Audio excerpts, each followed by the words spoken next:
ബറോസ് എന്ന ചിത്രത്തിൻ്റെ രണ്ടാം ദിവസത്തെ ഏറ്റവും പ്രധാനപ്പെട്ട ബാംഗ്ലൂർ ബോക്സ് ഓഫീസ് കളക്ഷൻ റിപ്പോർട്ടാണ് ഇന്നൊരു വീഡിയോ ഭാഗത്തെ.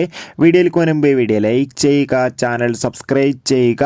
ഡിസംബർ മാസം ധാരാളം ചിത്രങ്ങൾ OTT റിലീസ് ചെയ്യും. ചാനൽ ഭാഗം പരിശോധിച്ചാൽ നിങ്ങൾക്ക് കാണാൻ വേണ്ടി സാധിക്കും. മോഹൻലാൽ നായകനെത്തി മോഹൻലാൽ തന്നെ സംവിധാനം ചെയ്ത ചിത്രമായിരുന്നു ബറോസ്. എല്ലാ സിനിമാ പ്രേമികളും ഒരേപോലെയായിരുന്നു ചിത്രത്തിൻ്റെ റിലീസിനായി കാത്തിരുന്നത്. അങ്ങനെ കാത്തിരിപ്പിനൊടുവിൽ ചിത്രത്തിന് ആദ്യ ദിവസം ഒരു മികച്ച അഭിപ്രായം തന്നെയായിരുന്നു ലഭിച്ചിട്ടുണ്ടായിരുന്നത്. അതേ അഭിപ്രായം തന്നെയാണ് ചിത്രത്തിന് രണ്ടാം ദിവസം ലഭിക്കുന്നത്. ഏവരുമേറെ ആകാംക്ഷയോടെയാണ് ബറോസ് എന്ന ചിത്രത്തിൻ്റെ കളക്ഷൻ റിപ്പോർട്ട് അറിയാൻ വേണ്ടി കാത്തിരിക്കുന്നത്. ചിത്രത്തിൻ്റെ രണ്ടാം ദിവസത്തെ ബാംഗ്ലൂർ കളക്ഷൻ അപ്ഡേഷൻ ലഭിച്ചിട്ടുണ്ട്. രണ്ടാം ദിവസം അത്യാവശ്യം മികച്ചൊരു ബുക്കിംഗ് തന്നെ ബാംഗ്ലൂരിൽ നടക്കുന്നുണ്ട്. അതുകൊണ്ട് തന്നെ 40 ലക്ഷത്തിൻ്റെ അടുത്ത് വരെ രണ്ടാം ദിവസവും കളക്ഷൻ നേടിയെടുക്കാൻ വേണ്ടി സാധിക്കുമെന്നാണ് ട്രാക്കിംഗ് റിപ്പോർട്ടുകൾ സൂചിപ്പിക്കുന്നത്. കാത്തിരിക്കാം കൂടുതൽ കളക്ഷൻ റിപ്പോർട്ടിനായി. Bye bye.